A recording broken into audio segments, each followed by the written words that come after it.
So like I said, this was my last ride of my little mini vacation. I took a few days, went out to West Virginia, just had some peace and quiet because there are 3 children, 6 years and under in my house, and peace and quiet is not something I know a lot about. So it was great to just get away and be able to bike and hike and do some things in the beautiful mountains. Antietam is a national battlefield, a national park. During the Civil War, it was one of the bloodiest battles of the Civil War. And it was pretty much located exactly halfway between where I was in West Virginia and my house. So I decided this would be my last ride. I'd ride halfway to, ride half the ride and get to Antietam and then go out on the road on my bike and then head back home after that. It was a hilly ride. I asked the tour guide, I said, I have a bike and I want to take my bike on this ride. Is that something that sounds reasonable? And she said, well, that depends. She said, the first half of the ride is pretty manageable as far as riding a bicycle. But the back half of the ride, if you choose to do the back half of the ride, it's very hilly. And I said, okay, well, I've got an electric bike. I should be able to handle that. Boy, am I glad I had an electric bike. These legs don't pump like they did when I was a kid. So, yeah, it was a little difficult to follow the route. I think this is an audio tour kind of place, just like Gettysburg is. Yeah, stop and take a selfie. Definitely got to do that. Anyway, I think this is really good with the audio tour, but I had to go into All Trails and actually follow the queue guide on All Trails because I had a really hard time kind of knowing what was just backcountry road and what was part of the battlefield. So just be aware if you're going to do this ride, you might want to take some sort of cue sheet or some sort of GPS mechanism with you, because if you don't, it's a little confusing because it just seems like everywhere is both backcountry road as well as battlefield. This is, obviously the first part of the ride, not too challenging. This was one of the first times I've ridden on a road that wasn't, specifically marked off as a trail. So there are cars that travel this road. Now, obviously, you can see it. It's not, it's not like it's the Grand Prix or the Beltway or anything like that. It's not extremely hugely trafficked. So, I felt relatively safe. But just be aware that there's no, as you can see, there's no bike lane. So you are in the middle of the road, just kind of, fending for yourself. Though, most people that are taking this tour and are riding these roads they're super courteous. So, and they understand bikes and stuff like that. So, but just be careful. That's always a good rule of thumb. Be careful. Lots and lots and lots of farmland on this ride. It was beautiful. Really, really beautiful.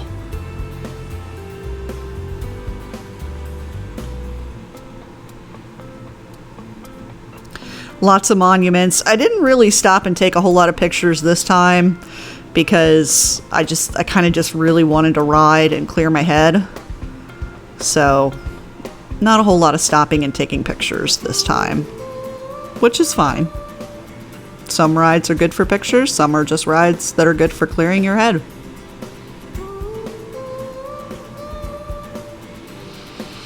I will admit that I had a wreck a couple months ago now, I think, and it was operator error. I didn't check my brakes before I went on my ride, and I noticed that they were a little soft when I was going out, but it didn't seem to be too bad. What I failed to realize while I was going out was that the out portion of the ride was the uphill portion. The back portion of the ride was all downhill. And I ended up going into a really nasty set of switchbacks, and I couldn't stop. And I wrecked my bike. So I was not badly injured at all. I got some bruises and some road rash and a little bit of cuts on my fingers and hands, but for the most part, I was perfectly fine. The worst part was that I had to walk my bike 4 miles back because I mangled the front tire. So all that to say that I'm a little nervous going down hills right now. So you'll notice that at some points I actually get off the bike and walk it down some of the hills, because I'm just not quite to the point where I trust myself careening down a gigantic hill to be able to stop. And I know that my brakes are fine now. They've been checked. I've had them, looked at. Everything is fine, but that's just going to be one of those things that I'll have to gain some confidence in at some point. But not this day. Not the day that I was in Antietam. So it was not that day, and they were some pretty big hills. This is still the front half of the ride, so even though you're seeing some hills, that's what the tour guide considered relatively flat. If that gives you any kind of indication of what the remainder of the ride was like. And you'll see those little signs, and they say tour, go this way, but then the next queue is not nearly as well marked as far as where I'm supposed to turn to get back, to be in the tour. So that was where All Trails was very, very helpful. It helped warn me when I was off the route and stuff like that. So that's really good. It's a very, very helpful resource.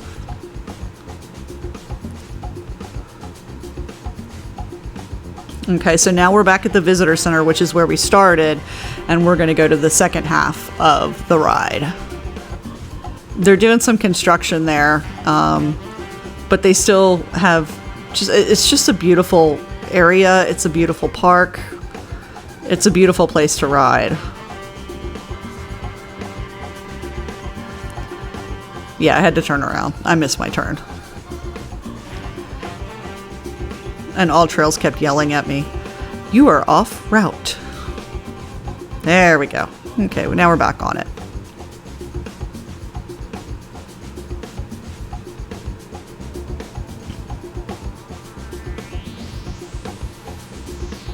So I'm only doing these voiceovers because my action camera does not do real good audio.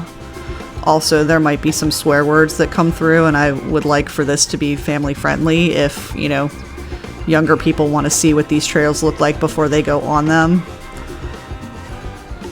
Or trails and or roads, I should say.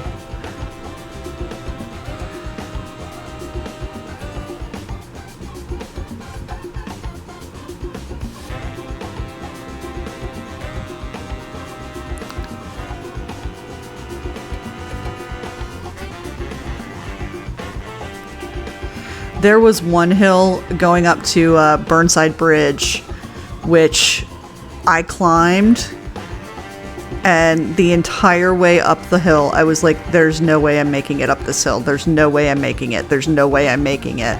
And I kept pushing, and I did make it. Not without a heck of a lot of electric assist, but I did make it.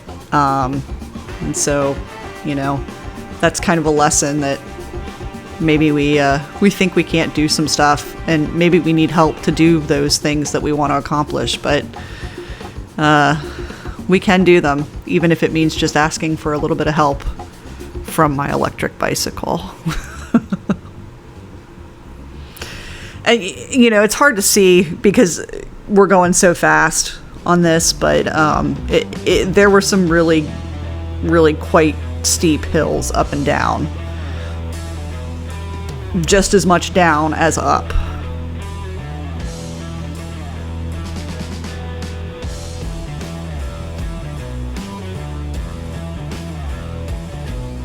And you'll see there was a car in front of me.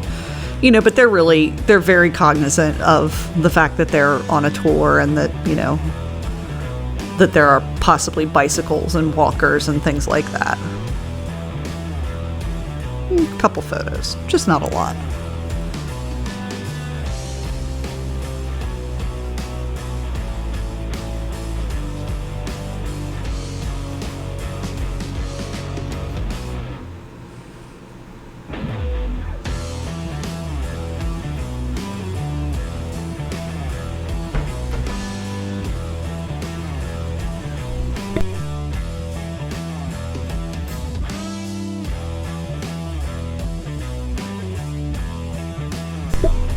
So this was one of the hills that I said, oh, heck no. There's no way. No way I'm going down that hill on top of the bicycle. So I walked it down this hill. That was a little bit too much for my bravery for that day.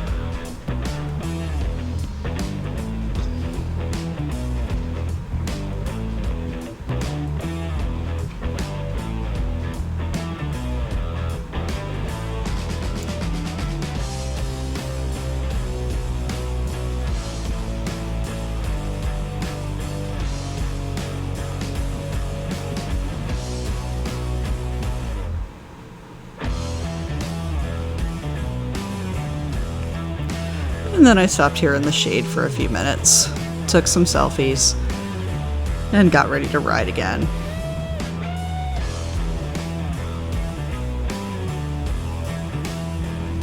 Check the selfies, make sure they look good. The ridiculous things we do. Send a text message, and we're ready to roll.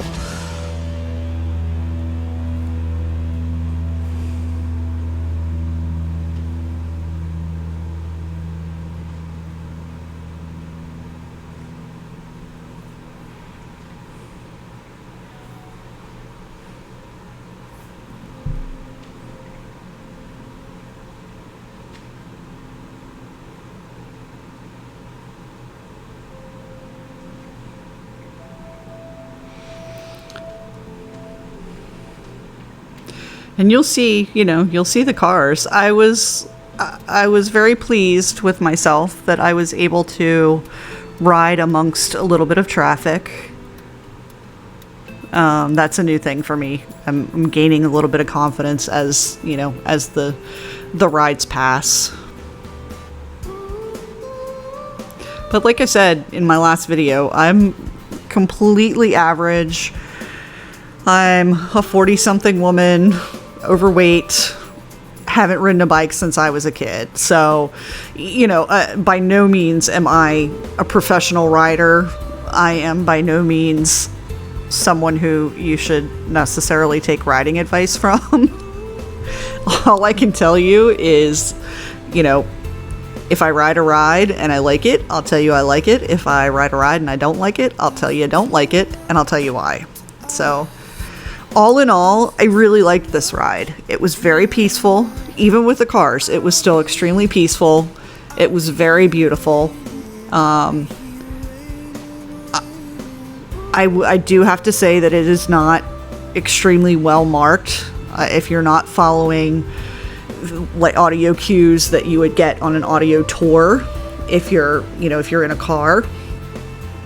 So, excuse me, definitely get a map from the office, from the visitor center, or use All Trails or TrailLink or just one of those sorts of things to make sure that you know where you're going, because you could easily get off track on this trail. That I will say.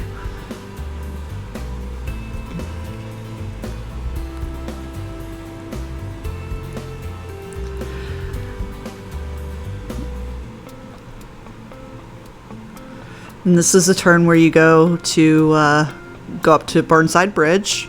Well, it's sort of up and down, but I think you'll see the massive hill that I thought for sure I was never going to make it up without walking the bike up it. And I did. And I wanted to die at the top of it. But I didn't. I just drank some water, I took a few breaths, and I was fine. So, yeah, I mean, this is it. It's hard to see just how steep the grade is and how hard you have to push to get up it without being in it.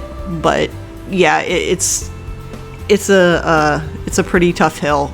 Well, yeah, this is it. And you definitely can't say anything because I think I'm looking down the whole time. But then, you make it to the top. Not without electric assist, but I did make it to the top.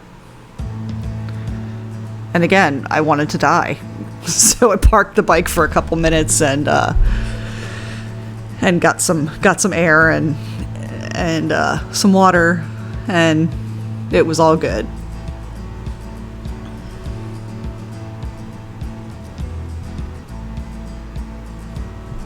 You'll see my new Mount St. Mary's water bottle that I bought before I went on. Well, as I was going out for this trip, I am an alum of Mount St. Mary's College. I refuse to call it university. College. No, Mount St. Mary's University. It was college when I went there. But yeah, now it's university.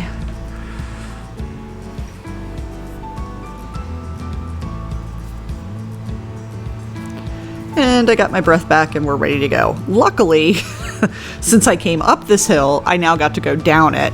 And oddly enough, when I walked the bike down the last hill, you would think that this one would be the same thing, but I guess I just felt a little bit more comfortable by that point, and I rode down it. You'll see that, obviously. You know, it's all about just feeling yourself out and listening to your body and listening to your mind, and trying to push a little bit where you can push, and not pushing when you think it's dangerous, when it's, you know, when it could potentially be really dangerous. So, you know, and I am the world's largest klutz, so things could be dangerous for me at you know, at any given time. So I could walk out my front door and that could be dangerous, to be honest with you. So I'm pretty cautious when it comes to what I am willing and what I am and am not willing to do. But this was a pretty big hill too. Again, I thought I'm never going to make it up that hill. Thanks to electric assist, I did.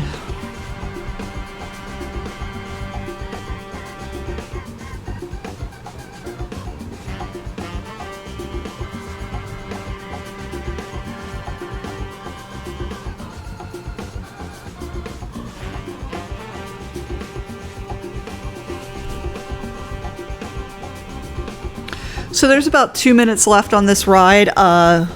I don't know if I got the whole, I don't think I got the whole ride in on this one either.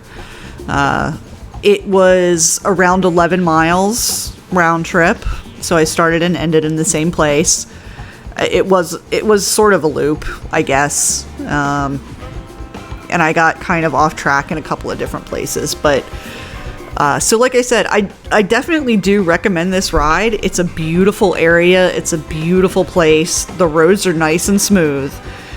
Just be aware that you need to have a map, or you need to have some sort of GPS cue sheet with you to make sure that you're not getting off track. But with that, I will leave you with the rest of this video. Enjoy the beauty of God's creation, and I will see you in the next video.